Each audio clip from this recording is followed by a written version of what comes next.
on va laisser la parole à Julien, notre monsieur bilan du CA, qui va nous parler du bilan 2021 de vos CESU. À toi, Julien. Merci Gaël, merci Céline, bonjour à tous.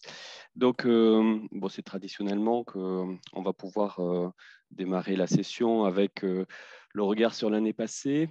Le bilan annuel, vous le savez, c'est une obligation pour chaque CESU, puisque c'est bien écrit dans le décret 2012 que on se doit, en CESU, de transmettre les données relatives à l'année passée. C'est quoi les données qu'on nous demande, telles que c'est formulé dans l'annexe de l'arrêté 2012? C'est le nombre d'attestations, GSU 1, GSU 2, les situations sanitaires exceptionnelles. On doit même les détailler en fonction de l'organisme qui a assuré la formation, que ce soit nous-mêmes, que ce soit dans le cadre d'une convention avec un institut de formation ou un autre organisme de formation. Mais on doit aller plus loin aussi, on doit aller détailler quelle est la typologie des participants à ces formations, notamment la catégorie professionnelle. Donc ces éléments-là datent de 2012 et la déclaration individuelle a été rassemblée. Ça a été une demande de la Direction générale de la santé. C'est un courrier que l'ANSESU a reçu en 2015. D'abord, pointant l'importance de ce bilan, en rappelant que le suivi de ces formations est important. Il permet de mesurer, d'apprécier le travail considérable qui est accompli par les CESU. Bon, très bien. Et la modalité nouvelle, c'est qu'il est demandé à l'Association nationale de l'ANSESU, d'apporter son aide, son appui à la Commission nationale qui aujourd'hui n'existe plus, pour réaliser ce bilan le plus tôt possible dans l'année N+1. C'est pour ça que vous voyez sur le site de l'ANSESU apparaître ces synthèses nationales depuis de nombreuses années. Si vous allez sur le site, dans l'onglet principal ANSESU, vous voyez un sous-onglet bilan ANSESU et vous pouvez cliquer sur les liens pour voir les bilans apparaître. Le dernier en ligne est donc celui de l'année 2020. Et si vous l'avez consulté, vous avez pu voir qu'il est découpé en deux parties, avec une partie qui présente chaque formation en colligeant au niveau national l'ensemble de l'activité des CESU. Donc, vous voyez par exemple la double page pour la FGSU2 qui présente le nombre de formations qui sont réalisées, par quel type d'organisme de formation, pour quel public, et c'est décliné ainsi pour toutes les formations que les CESU réalisent. La deuxième partie de ce bilan est en fait une présentation individuelle de chaque CESU où on voit le bilan d'activité qui a été déclaré par le CESU sur ses formations phares, que ce soit les FGSU ou que ce soit les formations à la carte pour qu'on ait un reflet de toute la variété des formations qui sont faites au niveau national. Le bilan 2021 va bientôt pouvoir apparaître. Vous voyez ici apparaître sur la carte du territoire national en vert tous les CESU qui ont déclaré leur bilan national 2021 à l'ANSESU. Vous voyez en rouge qu'il y a encore 14 CESU qui n'ont pas encore communiqué leur réponse. Donc, je ne vais pas pouvoir vous faire une présentation du bilan définitif 2021. Il manque notamment certains CESU avec un gros volume d'activité, comme le 69, 75, le 38. Donc, c'est important qu'on arrive à l'exhaustivité, comme ça a été le cas en 2019 et en 2020. Donc, c'est pour ça que vous recevez des relances de la part du secrétariat de l'ANSESU pour obtenir ces bilans. Malgré tout, le bilan 2021, je vais pouvoir vous en présenter les tendances. Et la première chose, c'est d'abord une bonne nouvelle. C'est comme en 2020, on avait gagné un CESU avec celui de Tahiti qui avait augmenté à 102 le nombre de CESU en activité. En 2021, on voit le CESU 39, celui de Lons-le-Saunier, qui apparaît comme le 103e CESU en activité. Alors, cette activité, les tendances que je vais vous présenter, ce sont celles déclarées en 2021 et pour les CESU qui n'ont pas répondu, ce sont les données 2020 qui ont été utilisées. Vous voyez en bleu apparaître les chiffres de 2019, qui est l'année de référence, puisqu'en orange, l'année 2020, c'est l'année la plus impactée par le Covid. 2021, donc c'est les chiffres qui apparaissent aujourd'hui pour l'année 2021, année qui, malgré tout, on va voir, est impactée encore par la crise. On a une activité qui croît par rapport à 2020, plus 36%, ce qui correspondait à la baisse de 2020 par rapport à 2019. Donc, on a rétablissement de l'activité, que ce soit sur le nombre d'apprenants qui dépasse les 250 000 ou le nombre d'heures d'apprenants qui dépasse les 4 millions.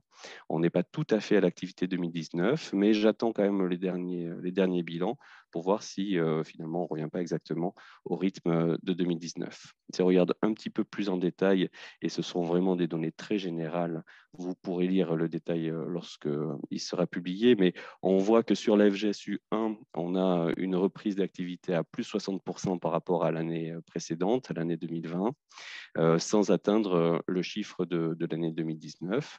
Et la FGSU 2, par contre, a non seulement fait plus 45% par rapport à l'année 2020, mais a même dépassé les chiffres de 2019. Donc, grosse reprise d'activité sur la FGSU 2 dans sa formation initiale, sa formation continue et sa réactualisation. Sur les situations sanitaires exceptionnelles, on voit par contre des difficultés à reprendre l'activité de 2019. Donc, on est quand même à plus 27% par rapport à 2020, mais on voit que les ressources des formations des FGSU, SSE ont probablement encore été très mobilisées sur l'année 2021 par les formations et par les diverses activités en lien avec la crise Covid. On a également une différence qui sera quand même à regarder de façon assez attentive sur le changement de l'arrêté sur les AFGSU SSE qui sont passés de 3 à 10 modules au cours de l'année 2019. Donc peut-être un retentissement aussi pour une mise en ordre de marche pour délivrer ces AFGSU nouvelles formules.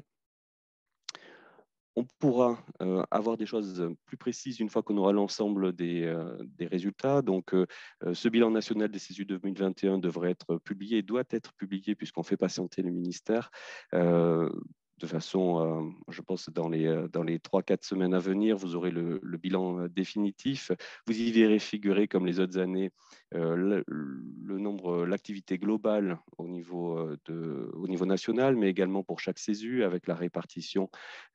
Et vous pourrez situer votre CESU par rapport aux autres CESU du territoire. Vous verrez également apparaître pour chaque formation des informations plus détaillées sur le nombre d'apprenants et d'heures d'apprenants lorsqu'on fusionne l'ensemble des activités qu'on fait au niveau national.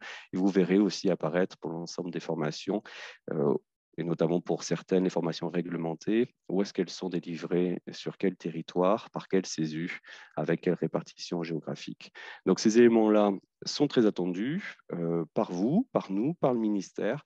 Donc merci beaucoup à ceux qui ont participé déjà à ce bilan 2021 en répondant de façon aussi rapide.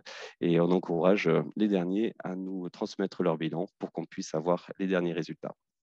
Merci beaucoup. Merci Julien. Alors, on a suivi les questions. Apparemment, Sandra, tu nous confirmes, il n'y a pas de questions.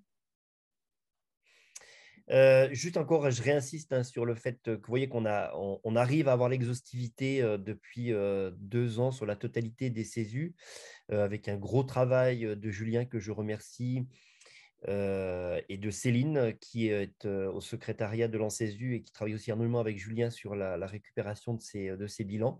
On rappelle que si on suit bien la loi, c'est obligatoire de pouvoir, comme l'a dit Julien, et c'est vraiment excessivement important pour nous. Vous le savez qu'on peut faire plein de choses. On peut faire plein de choses monstrueusement intéressantes, tous à droite, à gauche, mais que quand on essaye de négocier, quand on essaye d'avancer sur des dossiers, quand on essaye d'être représenté, globalement, il n'y a qu'une chose qui compte, c'est qu'est-ce que vous faites et combien est-ce que vous en faites. Donc, ce bilan, il est un peu notre Bible. Et donc, merci. Je sais qu'il y a quelques CESU qui participent à ce webinaire et qui n'ont encore pas renvoyé le bilan. Donc, on en profite pour leur redire que c'est foncièrement important de bien renvoyer ce bilan et qu'on puisse, entre guillemets, aussi respecter les délais, puisqu'on a jusqu'au 31 mars et qu'on puisse présenter correctement ce bilan le plus vite possible. Oui, Sandra? Oui, il y a une question, Gaëlle. Est-ce que l'on doit renvoyer le bilan du RESU à l'ARS? Non, non, non, c'est des bilans départementaux. Pour l'instant, les bilans de résus ne sont pas prévus. Donc, il faut que les activités qui sont faites dans le cadre du résu doivent être faites dans le cadre de certains CESU. Donc, il faut qu'un CESU puisse choisir enfin, que ça puisse être déclaré dans un des bilans de CESU. Non. Julien, une autre réponse? Non, non. Et puis nous, on le transmet aux ARS. On transmet Ouais, le nous bilan aussi. national aux ARS. Est-ce que le bilan doit être transmis? Le bilan doit être transmis. Je n'avais pas compris la question, alors je pense que j'ai Non, répondu à je côté, pense non? que c'était le bilan des résus, la question, non, Oui, Sandra? oui, Oui, oui. c'est ça, donc il n'y a pas de bilan Ouais. de résu. Bah, alors, si, nous, sur les Pays de Loire, on a des activités qui se font dans le cadre du résu et donc on envoie, et normalement, c'est prévu dans le texte, hein, que le résu envoie son bilan à l'ARS après. Ah oui, d'accord, mais oui, très bien. D'autres questions? C'est tout bon? Non, c'est tout. Parfait, merci Julien.